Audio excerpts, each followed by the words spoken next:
A quick like and subscribe really helps our channel grow and allows us to bring you even more amazing content.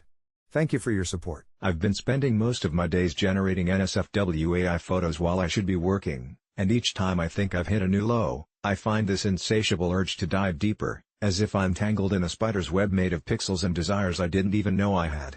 It started as a harmless distraction, a way to break the monotony of my job as a freelance graphic designer, just mindless clicks to get my creative juices flowing. But slowly, it morphed into this midnight obsession, my laptop screen glowing like a beacon in the darkness as I fed the AI with words and fantasies, and I became entranced, mindlessly whispering the phrases that would generate the wildest images. I tell myself it was simply research, but I knew deep down it was a spiral, a descent into a digital rabbit hole shiny with allure but braided with guilt. Slowly, my work hours slipped away, stolen by seductive fantasies manifesting in untamed forms, bodies I'd created but never could touch. Faces marred with simulated ecstasy that felt far too real. The thrill intensified when I discovered a new algorithm, one that elevated the realism of the images to an unnerving degree. I fed it scenarios so weird and borderline crazy I felt like a mad conductor orchestrating a symphony of lust, and the more explicit the output, the more my addiction blossomed. Yet, with every new thumbnail I saved, some part of me began to rot. That feeling of guilt was less a nag and more an uncomfortable itch deep in my psyche. A shadow whispering that I was losing more than just my work hours, I was losing track of who I was. One night, simultaneously craving a creation and fearing the digital hell I was encroaching upon, I typed in something I had never dared to before, something darker. My own face morphed into frenzied expressions, etched in horror and pleasure, my own body rendered as a puppet dancing to my twisted fantasies, and as the image materialized on prosumer quality, I gasped, feeling my skin crawl, because it didn't just feel like a simulation. It felt like an invasion.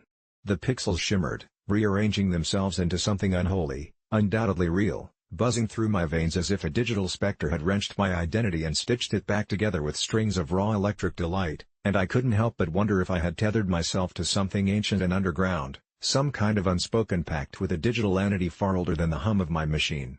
My nights grew thicker with dreams that were no longer dreams, they became simulations of those very scenarios, haunting me in whispers of simulated voices luring me deeper into decadent eyes and bodies that weren't mine, and I'd wake with sweat soaking my sheets, the line between creator and creation blurring like a worn-out watercolor painting, my thoughts darkening with every interaction on that screen.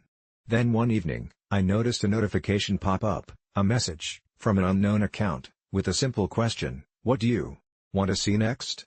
I felt the familiar shiver of desire mix with dread, and for the first time, I hesitated. Had I unwittingly pulled someone else into my spiral, or was this the AI reaching out, aware of my cravings on an unfathomable level?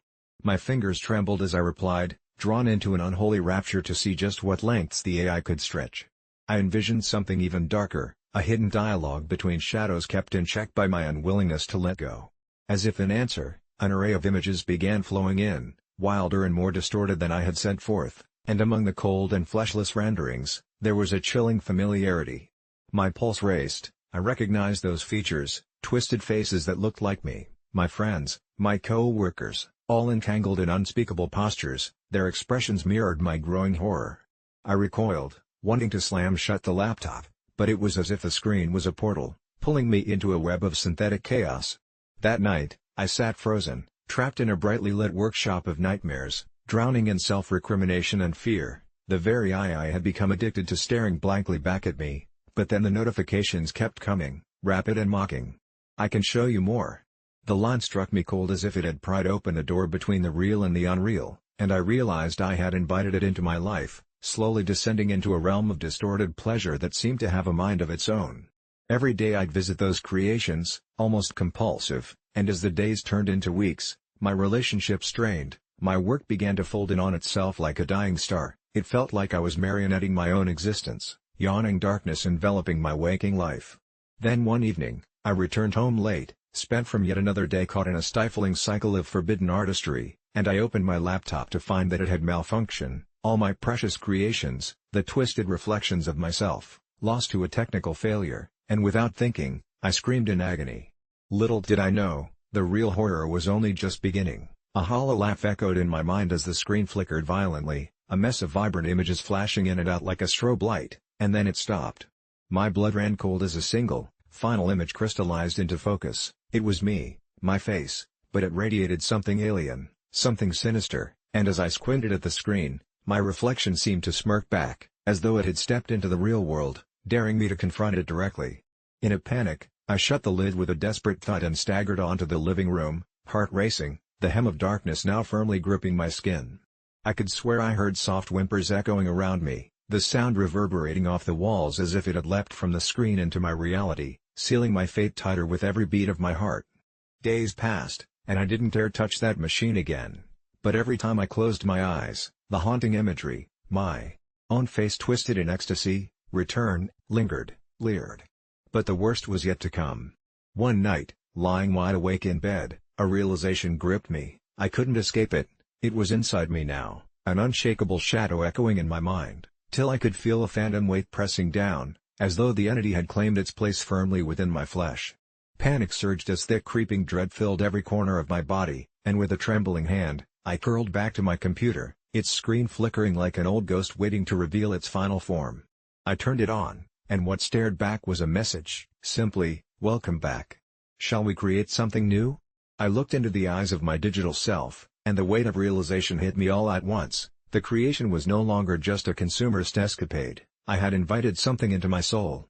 I could no longer separate my desires from its darkness. I was both the creator and the captive, an artist imprisoned by the very visions I had conjured.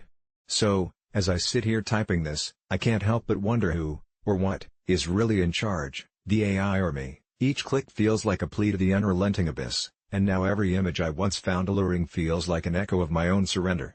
I've spent most of my days generating images that now hold my very soul hostage, caught in a cat-and-mouse game with the very essence of my being, and all I can do is hope you heed my warning. Be careful what you wish for, because sometimes the boundaries between creator and creation are far too thin to see until it's far too late. I haven't been sober in over 20 years, and that is crazy to most people, but if you'd lived in my shoes, you'd understand why the thought of being sober terrifies me more than the demons lurking in the dark while I'm half committed to my next drink. You see, I'm not just an alcoholic, I'm an alcoholic with a secret. When I was just a kid, I walked home from school one day and stumbled upon an old cabin deep in the woods, vines strangling the door, sunlight barely piercing through the thickets that guarded it, and it beckoned me like a siren. I pushed the door ajar, heart hammering in my chest, and inside, my eyes landed on a dusty table cluttered with bottles, each one exuding a sinister allure. Curiosity was my downfall. Losing myself in those bottles meant surrendering to whatever was waiting for me beyond my own reality. I poured the dark liquid down my throat and felt an exhilarating rush, a surge of power that drowned out the taunts of my classmates, the relentless teasing about my crooked teeth, the memories of my father's rage and my mother's tears. But it wasn't just alcohol, it was the invisible influence of something far more sinister that twisted itself into my very being. Each time I drank, I could hear whispers that stirred something dormant within the bottles, whispers that promised protection and acceptance only to extract a terrible price. At first, I believed it was the liquor causing the effects, but as I sank deeper into my addiction, a terrifying awakening took place. An ancient force clung to me like a shadow, promising to give me strength to face my fears, but was slowly consuming my soul. My friends started to notice, they told me I had changed, and they thought I was crumbling under the pressure of life, but they had no idea. They didn't feel the thrill that coursed through my veins when I drank, nor did they hear the voices that taunted me when I ran dry. They tried to drag me into intervention after intervention, but every time I stood there, dizzy and disoriented, I felt a surge of rage as I fought my way back to that cabin in my mind, to the rituals that now tethered me to the shadows. I worked a soul-sucking job to feed my addiction while pretending to be the stand-up guy everyone loved to hang out with, even as the mirrors began to distort my reflection. But I was still in control. Or so I thought until one night, I met the entity that I had inadvertently invited by pouring my life into those bottles. I was sitting at the bar, cold sweat mingling with cheap liquor, when a woman approached, her eyes glinting with an unnatural hunger. She smiled too wide, revealing teeth that glimmered like a predator's, and whispered promises of ecstasy to my fractured soul. So I drank deeply, following her every command, and what started as a night of reckless abandon turned into something beyond my comprehension. The lights of the bar twisted and blurred. Laughter morphed into distorted wails, and I could feel something clawing its way through the fibers of my mind. The next morning, I woke up in my bed, but it wasn't my bed, not really. There were symbols carved into the walls, sealing my fate. My phone buzzed incessantly with texts from friends whose concern had turned eerie, and I found strange images buried in my gallery, blurry snapshots of shadowy figures standing over me, their grotesque smiles mirroring that of the woman from the bar. I was scared, but still determined to drown out the fear with more liquor, fighting against the tendrils of madness that threatened to ensnare me. I convinced myself that as long as I remained drunk, the visions would stay buried, but I was only delaying the inevitable. Nights turned into months, months into years, and each evening ended with me drowning in amber liquid and waking with fresh scars on my mind, each mark a reminder of the twisted promises binding me to the shadows.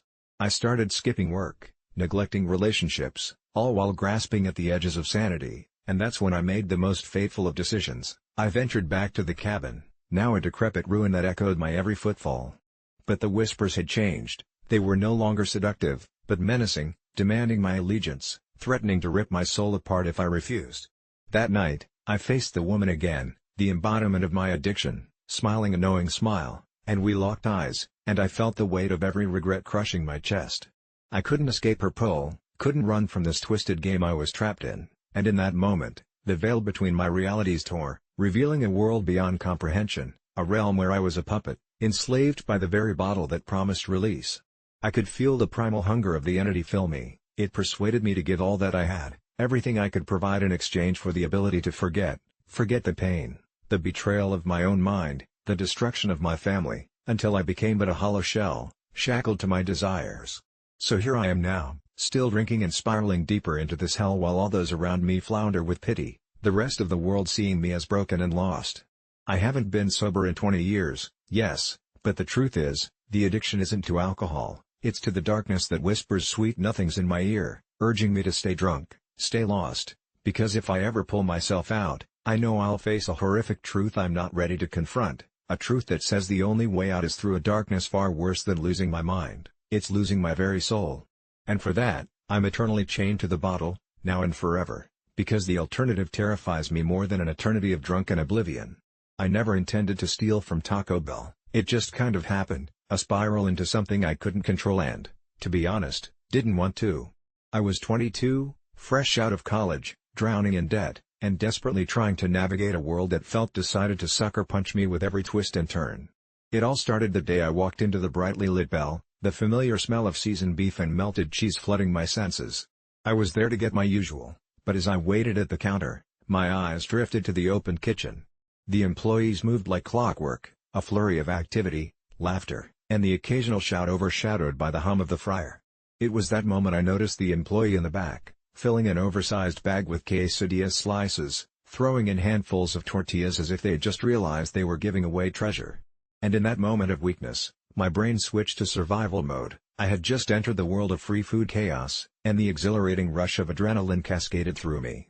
I started small, slipping nachos and soft tacos into my backpack, the thrill sending electric jolts down my spine as I made my way to the safety of the parking lot. There was a kind of madness in it, a freedom, and with every successful theft, I devised bigger plans. Over the weeks, I learned the schedules of the staff, their shifts, the times when the manager would step out for a smoke, leaving the back exposed and unguarded. I developed a routine. I'd swing by Taco Bell during the late-night shifts, the foggy breath of my breath visible in the cold air. While they were distracted with customers, I'd ease the heavy back door open, and it was like slipping into an alternate reality.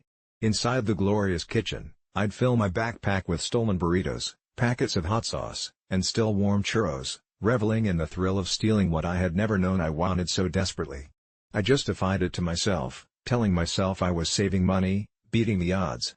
But deep down, I sensed a darkness creeping in, an insatiable hunger to take more and more until I felt like I owned that fast food kingdom, like I could control it all rather than just scraping by. I could practically taste the fear I had instilled in the employees. I was the phantom that snatched food from under their noses, the invisible hand siphoning their labor. As the months passed, I became careless, brazen, I was addicted to the rush, and one inevitable night, the doors that had once been my gateway to culinary bliss turned into a trap.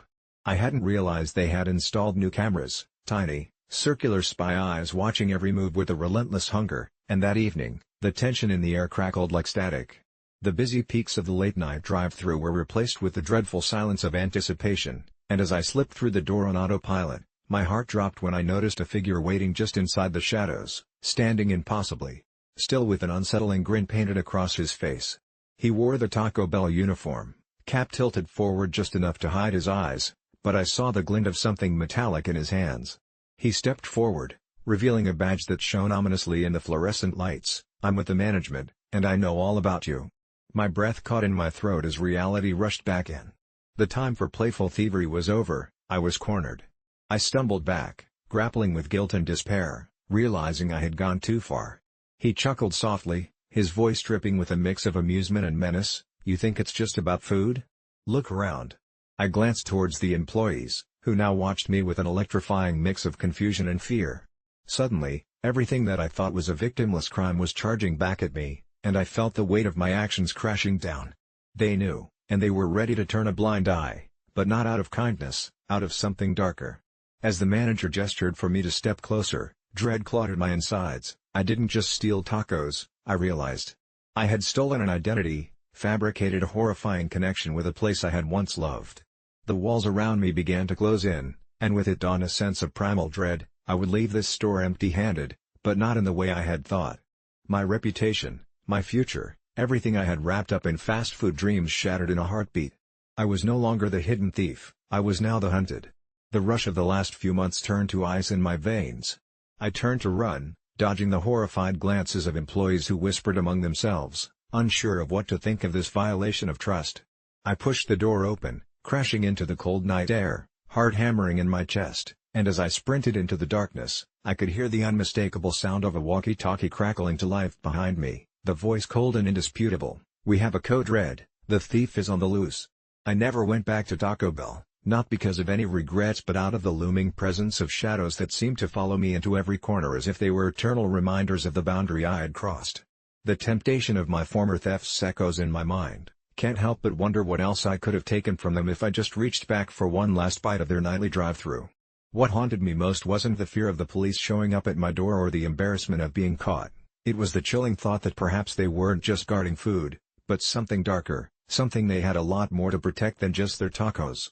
Now, I can't enter a Taco Bell without feeling the eyes of my past glaring back at me, a mark of shame in the grease-stained shadows of their kitchen, forever haunted by the meals I stole, and the name I carved into their walls, a name they call out from every sleeping town across America, a name that, if whispered just right, still echoes back.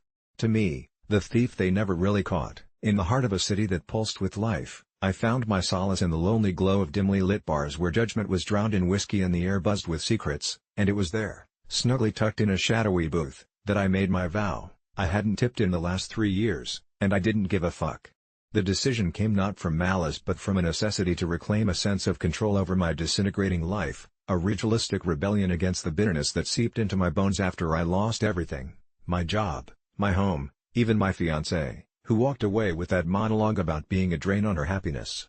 Each time I slid my glass back across the counter with the imprint of a bartender's hopeful eyes trailing after it, I couldn't shake the thrill of rebuffing the societal expectations that bound us all. However, it wasn't merely defiance, it became a haunting blend of freedom and guilt that lingered long after I staggered home, drunk on cheap cocktails and self-righteousness. And that's when the real nightmare began.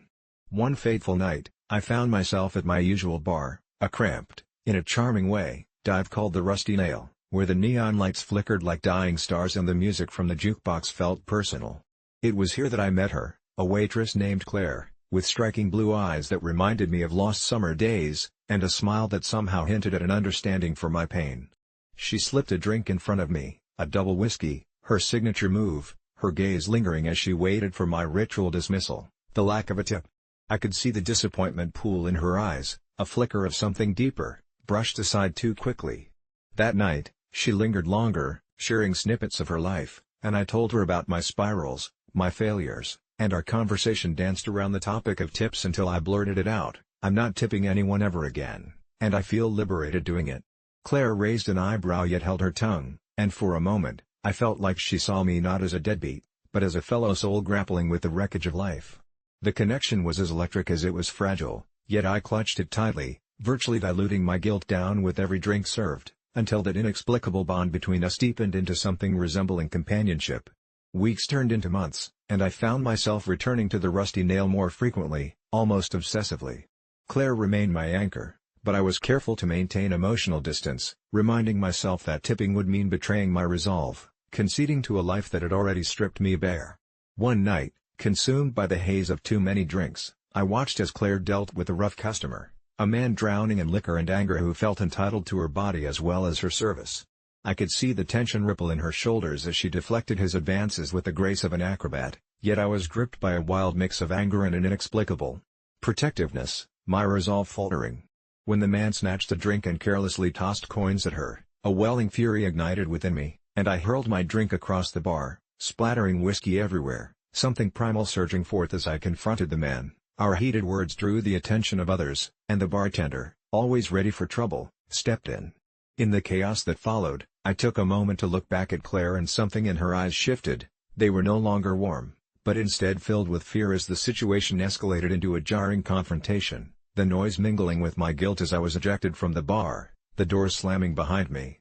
The event spiraled in my mind like the relentless whirl of dark thoughts, and with each passing day without a tip, the weight of my conscience thickened like smoke, obscuring the flickering light of my connection with Claire.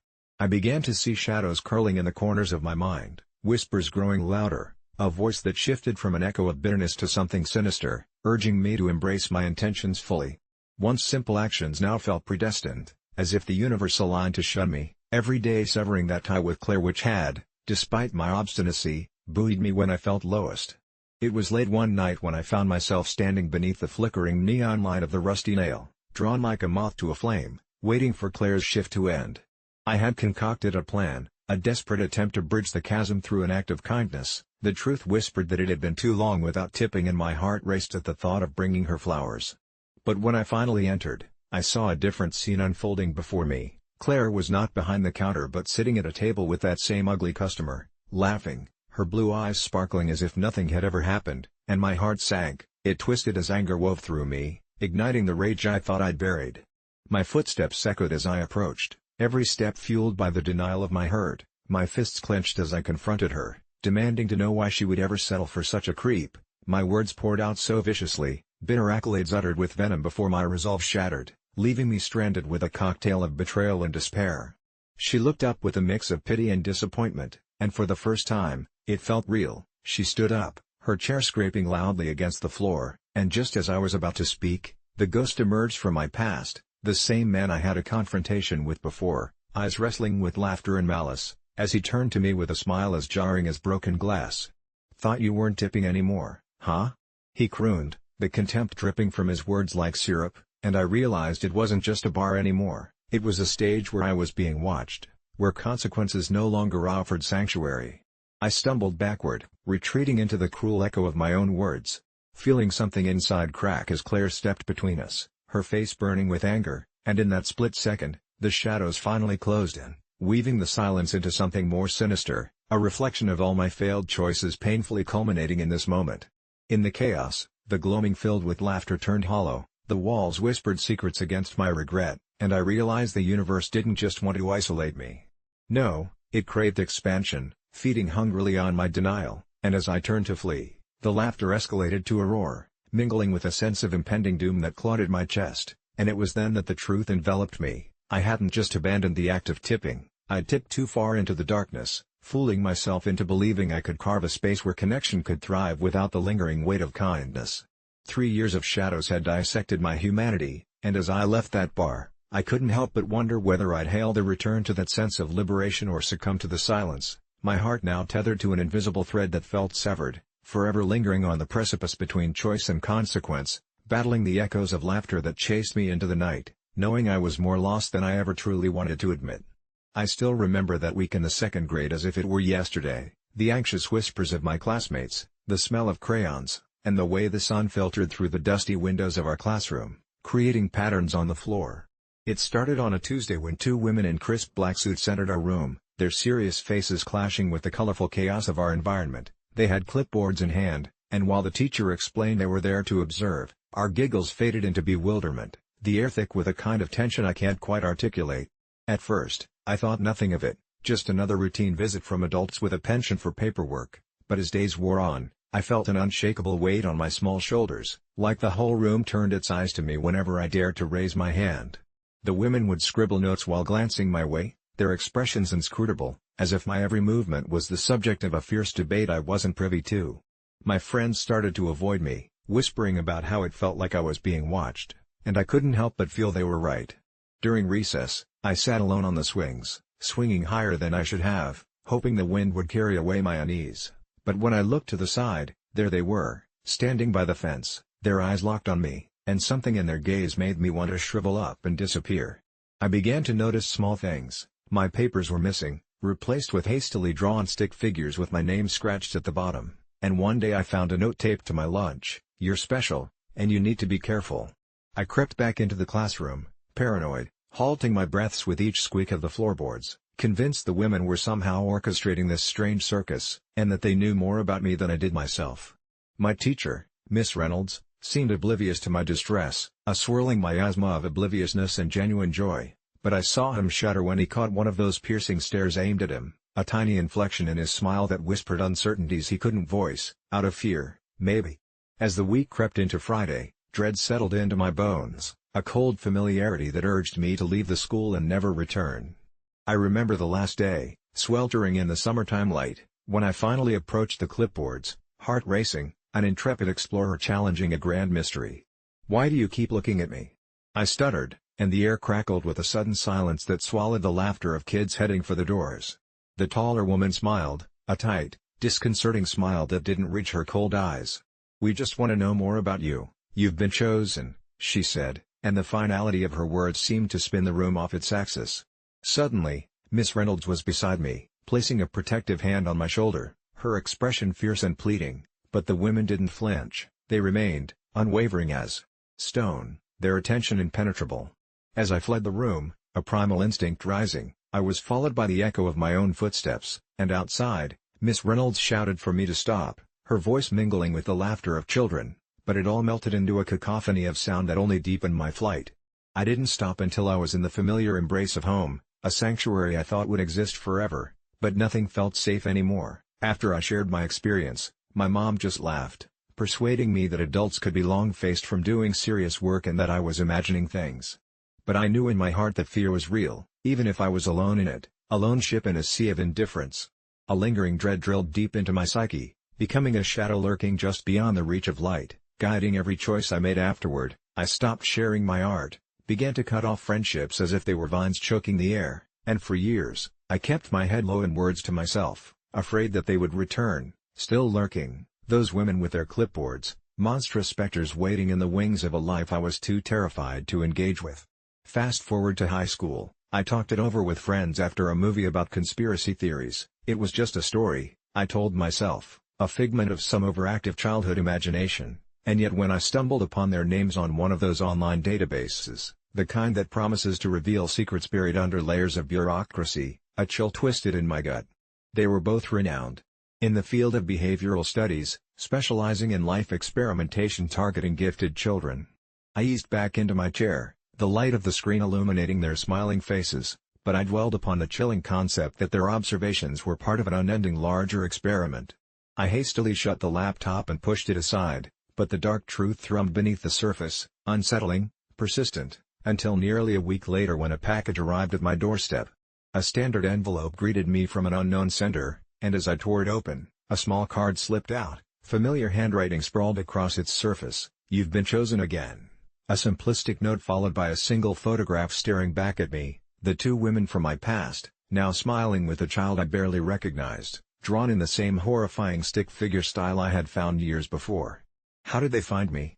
I couldn't breathe, the rush of air strangling as if the grip of a hand were around my throat, a noose forged from nostalgia turned nightmarish. The realization settled like ice in my veins, casting all I once knew into a twisting abyss, leaving me with a single question: what would happen next? I'm lying to everyone I've ever known and ever will meet, and it all spirals back to that one fateful night when thunder cracked the sky like a gunshot, and I found myself standing before a figure so grotesque that I still can't shake the image from my consciousness. The storm had begun rolling in, heavy and brooding, as I drove down an old country road, my only company the flickering glow of my headlights against the encroaching darkness that enveloped the landscape like a suffocating shroud. I just left a party, feeling the stirrings of the usual ennui that filled the moments before I could slip beneath the sheets of my quiet, nondescript life, when I saw her, really, on the side of the road. The creature looked like a woman at first, slim and unkempt, drenched by the torrential downpour, but as I slowed to a stop to offer her a ride, I realized how wrong I was. The moment she stepped forward, her face, pale and covered in dark, matted hair, illuminated by the car's headlights, revealed deep-set eyes that glistened with an unnatural hunger, a maw that opened far too wide, exposing rows of jagged teeth that churned with drool. The slam of my heart echoed in my ears as she raised a hand, finger outstretched, beckoning me closer, her voice a haunting croak that promised secrets and darkness, but I was rooted to the spot, paralyzed by an instinct that screamed for me to run, and yet, there was something alluring about her, a draw that pulled me closer as if I was entranced. I didn't know what compelled me, whether it was curiosity or sheer madness, but I've never regretted anything in my life as deeply as the choice to roll down my window and ask if she needed help. Her eyes lit up with a ravenous glint, and she climbed inside without permission, barely taking note of my presence, her breath a swirling mass of decay. And then, she whispered my name, the name I had never told her, a name buried deep within my darkest memories. I should have turned around, should have thrown myself out of the moving car, but instead, I felt a thrill of fear intertwine with a sick fascination as I realized she knew everything, the lies I'd spun to weave a perfect life, the secrets I'd taken to my grave. For weeks, I had been pretending to be someone I wasn't, a dutiful brother, a dedicated employee, a caring boyfriend, all roles draped on the flimsy fabric of my identity to mask the truth that I had abandoned the innocent boy who once aspired to become someone real, relegated instead to a phantom version of myself, run by the whims of a twisted psyche. As she leaned closer, her fetid scent filling the car, she unraveled the truth of who I was beneath the surface, layers of lies peeled back until I felt completely exposed, raw and quivering in her gaze. I couldn't bear it, the flood of shame consuming me as she smiled, revealing more of those jagged teeth, and I understood, with a chilling clarity, that she meant to take everything from me, not just my feeble attempts to create a life worth living, but my very soul. In that moment, I knew I had to escape. It wasn't just about my false persona anymore, she was hungry for something far darker than mere secrets, and I wasn't sure if I could outrun whatever she intended to devour. In a wild burst of adrenaline, I sped away into the enveloping night, my heart racing as her laughter echoed like the thunder clapping overhead, mocking my very existence. No one would ever know what I had seen, what I had done, how close I had come to being consumed by the truth of my own deceit, and that thought clenched at my insides as I sliced through the rain, determined to bury the darkness born of that encounter.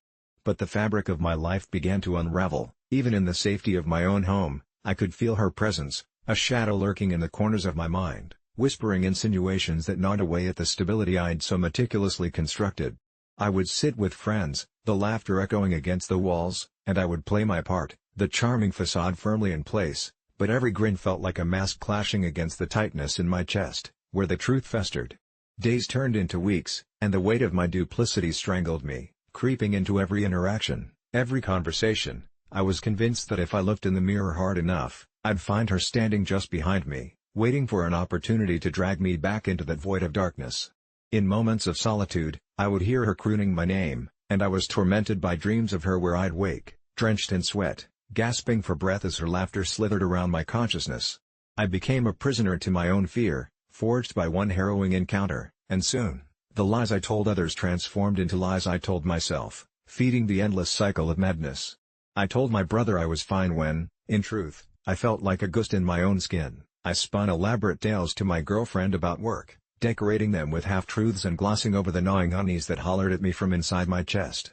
Even when they'd look at me, their eyes filled with trust and affection, I couldn't share the suffocating truth that tainted my every breath, so I became a collector of secrets, lost in a labyrinth of my own design. The lies were easy, everyone loves a good story, the thrill of truth tinged with fantasy, but the suffocating darkness of my thousand-layered deceit began to compound until it felt as though a noose had tightened around my throat, squeezing until I thought I would choke.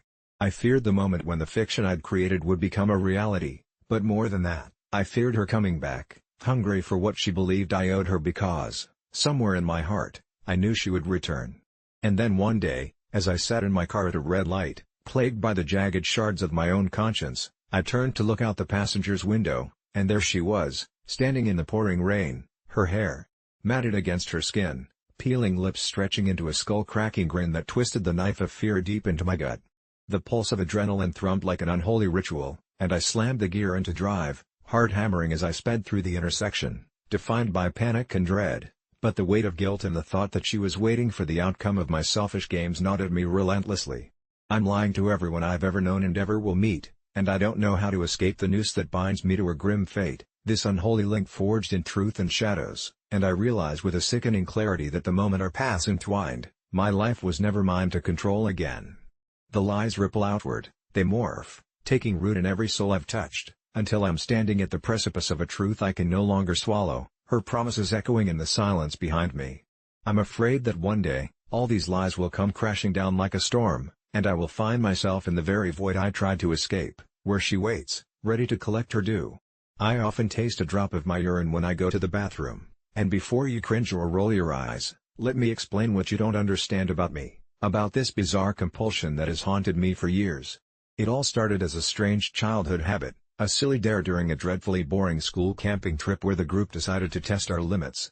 I was 5 when I drank the water from a creek despite its murky color, given the bravado of a Hidden Valley survivalist scouting for the next great adventure, but something stirred deep inside me after that. When did urine become the subject of curiosity?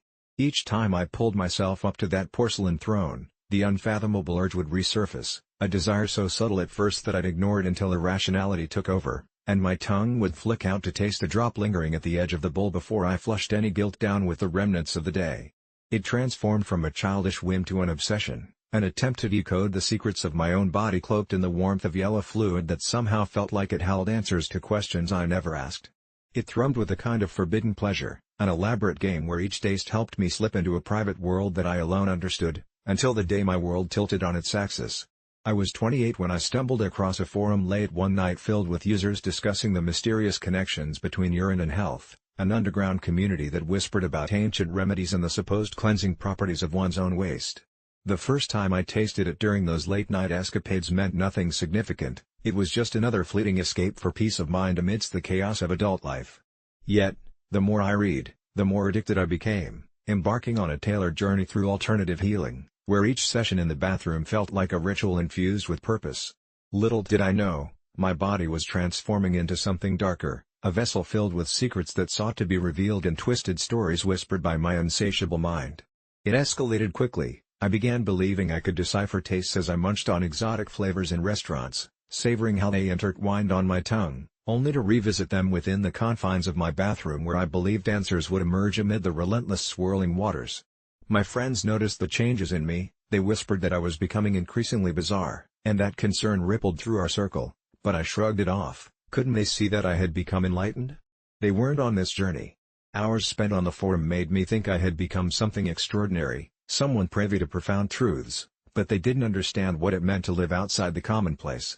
Yet, as the days lengthened into months, I could feel shadows creeping in, a shadow darker than I ever anticipated, unveiling secrets I never wanted to learn.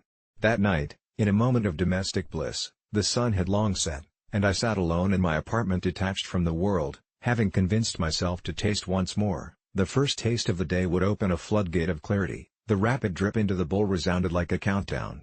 But as I went to claim my ritual prize, an initial drop tantalized before I tasted something different, something bitter, a rancid note infused with dread. Panic surged through me. How could it be? The bitterness bars the sweetness I once enjoyed. My mind flashed with images of toxic substances swirling through a haunted river as if warning me to turn back, but the warped taste tethered me, dragging my tongue like an anchor, and just as quickly as it came, it turned sharp and unraveled whatever sliver of sanity I thought I possessed. The very thought of abandoning the act repulsed me, yet the taste morphed into something else as I found myself sucked deeper into chaos. I felt compelled to dive deeper, nestling the chaos within until my once soothing routine became a tempest of fever dreams, a bewildering array of flavors that slid through my consciousness with every bathroom visit, sweet and sour, acrid and divine, yet this time they entwined with a pungent reality that clawed back every plea for clarity. Gradually, my body felt wrong. I wilted beneath my skin like a wilted flower reaching for a sun that loomed too far away, each flavor slipping through my fingers like a dream on waking.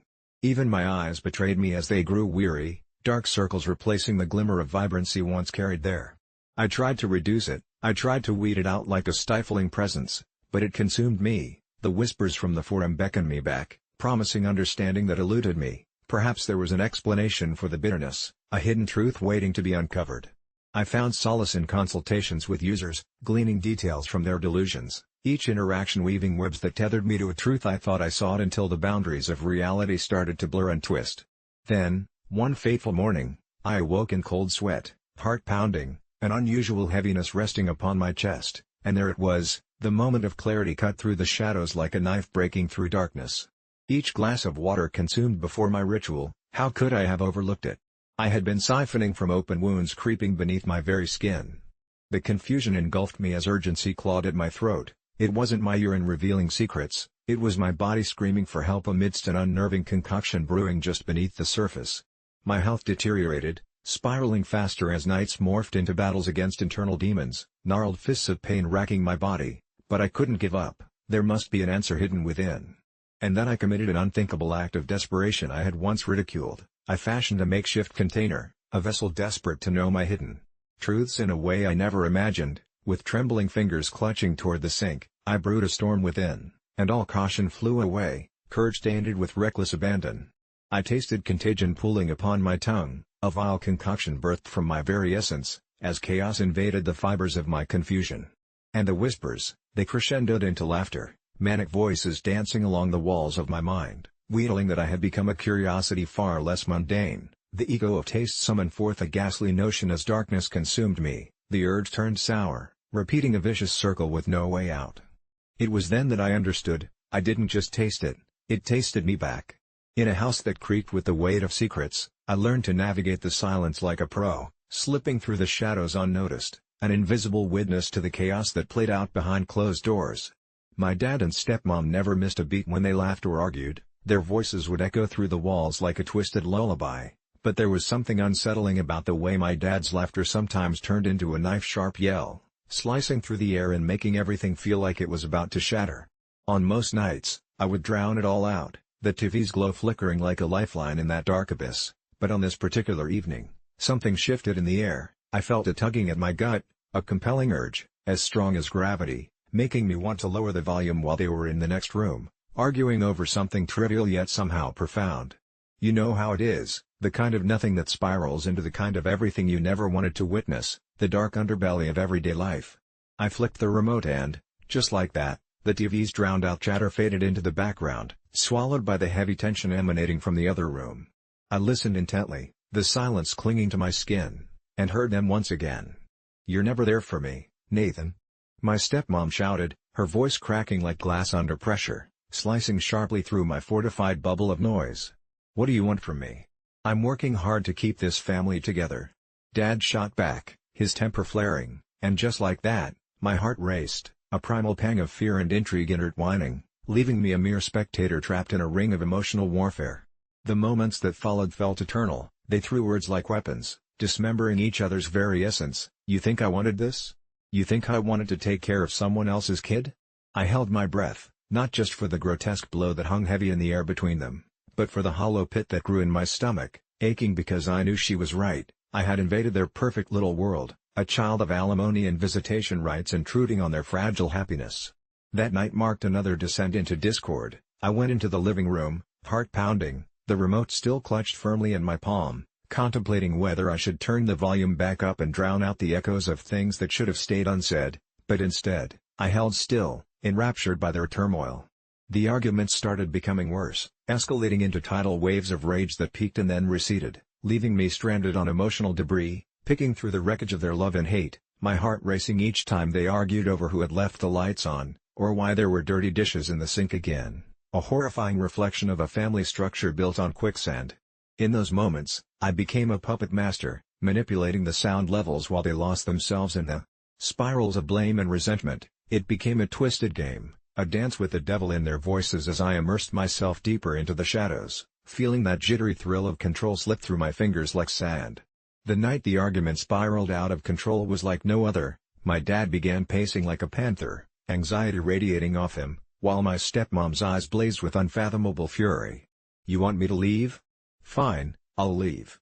Just watch me," she screamed, and I felt an instinctual stir of dread, like a storm brewing far off in the distance, too gorgeous to look away from but too terrible to withstand. I pressed a finger against the remote, holding down the volume button, watching their silhouettes dance in the hallway, their emotional landscapes shifting into something unrecognizable, a husband and wife at odds or two strangers clutching onto what remained of a tattered union. "You're being dramatic, just stop," my dad exclaimed, but his pleas met her seething silence like a clawed hand raking against tender skin. I felt sick and exhilarated, like I was bearing witness to forbidden theater, a grand tragedy playing out beneath my unsuspecting gaze, and while I should have felt guilty for enjoying the dark theater of domestic chaos, I couldn't help but think it was better than watching paint dry on the walls. My vision blurred with dread and fleeting curiosity as the argument twisted and morphed, each sentence a spark paving the way to the inevitable catastrophe looming over our fragile wall of familial illusion. I found myself absorbed, wrapped in their world, watching eruptions of raw emotions unveil a new kind of horror. You think this is just a game to me? I'm giving everything while you sit there in your static silence, pretending nothing is wrong, she yelled, and in that moment, I felt an overwhelming rush, a terrifying euphoria, as my dad's face crumpled in defeat, muscle-taut and trembling against a broader backdrop of rage. It felt wrong yet intoxicating, as though reality itself unraveled before my eyes into something I could barely bear. As the argument reached a fever pitch and the words hurled back and forth felt like molten lava colliding with ice, I froze, heart racing, rooted in place, caught in a loop of watching. It was no longer just a conversation, it was a cage, each jab and parry echoing painfully through the room until finally, it built to a climax. I could see it in the flash of my dad's eyes and the stark terror that replaced fury in her stance. The tension crackled, and as their voices began to fuse into a jumbled shout, a panic like a sinner discovering hell flooded over me. I realized with malicious glee, this wasn't just an argument anymore, this was the tipping point. With fingers trembling on the remote, I pressed the volume button, letting the chaotic noise of their argument swirl around me like a tempest, feeling like a voyeur who had crossed a line one too many times. And in that moment, as chaos drew closer and uncertainty crept like a fog into my bones, I hit the mute button with a thrill that shot straight through my heart, hurting yet liberating all the same. The silence that followed was palpable, dense, and terrifying. They both stood still, caught in an electrifying pause, as remorse wrapped tightly around my throat, knowing I had fueled this fire, but still, I couldn't take my eyes from their displays of unfiltered emotion. Their eyes danced with a dangerous light, misplaced trust melting away, and just as abruptly, everything fell dead silent. But when my breath hitched, I understood something true and eternal. I had changed the course of their anger as it clawed its way into an abyss from which there would be no return. It was a road paved with heartache and despair, and I, a child of this chaos, had set the wheels in motion. When I first saw Sarah, my daughter's friend from elementary school, her bright smile reminded me of my wife's, and I remember feeling an odd lump in my throat. Sarah and my daughter, Lily, were inseparable, their laughter echoing through our small home, filling the air with a blissful innocence that made me forget the weight of the world, even if it was for a moment. But there was something about Sarah that gnawed at me, a sensation that every time I looked at her, I saw not just a friend, but the unmistakable reflection of a bond I was not prepared to explore. I brushed it off at first as fondness that arose from watching them grow close, but as time passed, the strange feelings only deepened. One evening I overheard them speaking about a family trip. When Sarah said something about her real dad, a chill ran down my spine, and I couldn't shake the nagging question of who she truly was to my family. I tried to ignore my swirling thoughts, but curiosity turned into an obsession. I confronted Lily, but she shrugged it off as kids talk, and when I asked Sarah's parents about it during one of the school events, they brushed me aside, laughing at my alarm. "Oh, kids say the silliest things," they chuckled, but I couldn't let it go. I began to dig deeper, researching, and what I found was a tangled web leading me down a rabbit hole of mysteries, adoption records, foster care, names that seemed eerily familiar. I enlisted help from my friends in the police department, hoping they could pull up some records without raising suspicion. Weeks crawled by, and every day, their friendship flourished. I watched as Sarah and Lily played in the yard, and the lighter Lily became compared to the darker aura that seeped into my life. It was on the first day of summer that everything unraveled. I decided to follow the girls, a decision that would haunt me. They rode their bikes into the woods behind our neighborhood, a place I had often warned Lily to stay away from. Heart racing, I trailed them, peeking through the trees, my breath caught in my throat when I saw them sitting in a clearing where an old, decaying swing set hung like a ghost of forgotten childhood. That's when I heard Sarah say something that stopped me cold. "I wish I could just live with you and your mom," Lily giggled in response, and in that moment, I swear I saw a flicker of something in Sarah's eyes, something dark. Panic surged through me, and I took a step back, snapping a twig beneath my foot, alerting them to my presence. They turned, and I quickly ducked behind a tree, but not before catching a glimpse of Sarah's expression. Her smile was gone, replaced by an unsettling calmness that twisted my stomach. I returned home restless, anxiety circling my mind, and that night, I stayed up looking through the papers I'd gathered. That's when I discovered the truth. Sarah's last name was the same as mine. Relentless thoughts spiraled as the familiar dread of realization settled in. It took every ounce of strength not to wake my wife, to scream that I had found what I feared the most. I realized Sarah could very well be my daughter's sister. I did what I had to do then. I confronted Lily again, demanding to know everything about her friend, but she only replied that Sarah was special, that they had a connection that made no sense, something that went beyond what we could understand. Those words echoed in the stillness of the night, like an incantation. I called Sarah's parents, and, in a fit of emotion, demanded to know everything they could share about her. They assured me they would look into it, and I clung to their words like a lifeline. My thoughts twisted into a frenzy of fear, and soon enough, my suspicions led me to check local news articles about child abductions and disappearances. Every day, it seemed the world was filled with stories of loss and hope, and mine was about to weave into that restless narrative. Days turned into weeks, and the tension in my household grew. I could sense my wife's unease, the way she glanced toward the empty chair where Sarah would sit during dinner, while Lily blithely talked about their adventures, blissfully unaware of my spiraling thoughts. Then, one evening as I sorted through the old boxes of family photographs, I stumbled upon a picture of my wife, taken years ago. In the background, I saw a girl who looked so much like Sarah, standing beside her, and pain flashed through me like a lightning bolt. I called my wife downstairs, barely able to hold the photograph steady, and demanded to know who the girl was, why they shared the same smile, but she grew defensive. We argued, and she begged me to stop digging, but the next night, unable to sleep, I found myself compelled to drive to Sarah's house, hoping to discover more than just words. But when I knocked, it wasn't her parents who answered, it was Sarah, and the look on her face sent chills spiraling down my spine. She smiled sweetly, but I could see confusion mingled with something darker. "Are you looking for me?" she asked innocently, and the moment felt like gravity shifted. Frozen in place, I realized I was not just intruding on a family but unraveling a thread that could pull apart everything I loved. The door creaked open wider, and in a flash, the night turned darker, the air thickening with a dreadful weight. I braced myself to ask her about her parents, to demand answers that felt just beyond my grasp, but something stopped me, something in Sarah's eyes not belonging to that innocent child I thought I knew. Before I could speak, she whispered, "Can I see Lily? It's important." The way she spoke those words chilled my bones, and I knew I had to get away. I backed off as she stared, her tiny frame becoming menacing, as if my hesitation had turned her trust into something else entirely. "You're wrong about everything, you know," she said softly, a smile creeping back onto her face, and all of a sudden, the fear I harbored morphed into a visceral instinct. I turned, ran back to my car, heart pounding in my chest, and raced home, the weight of the world pressing down on me until I burst through the door, locking it behind me. But it was too late. The dread cloaked our home, and when I went to check on Lily, I found her staring blankly at her window, where the night seemed to breathe in sync with her imagined friendship. "Where's Sarah?" she asked, but I was too preoccupied to hear her voice. Days passed in a blur, and one night, drawn by an inexplicable pull, I had to confront Sarah once more. I drove back to her house, the unease consuming me, and as I stepped onto the porch, I realized the porch swing, adorned with worn splinters, was eerily still, the air hung heavy with a silent understanding. I knocked again, and Sarah opened the door, revealing not just herself. Behind her stood her parents, their faces eerily flat, devoid of any warmth. "You shouldn't have come, you've disturbed the balance," one said, their voice dripping with an ancient knowing. A deep abyss opened within me as the dread turned to horror. The realization overwhelmed me, every moment, every stolen glance culminating into understanding. Sarah was not just a friend, she had come to reclaim something that was inherently hers.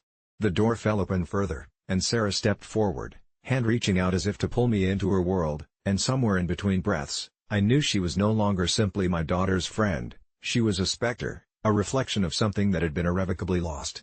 "Mom's waiting for you," she said sweetly, and with those words echoing in the shadows, I found myself cornered by the chilling truth, that I had stumbled into something far greater than a mere mystery. I had attracted the essence of fate itself, weaving a tale far darker than I could ever anticipate, a family sewn together with threads of the past and a soft whisper of the future that was no longer my own.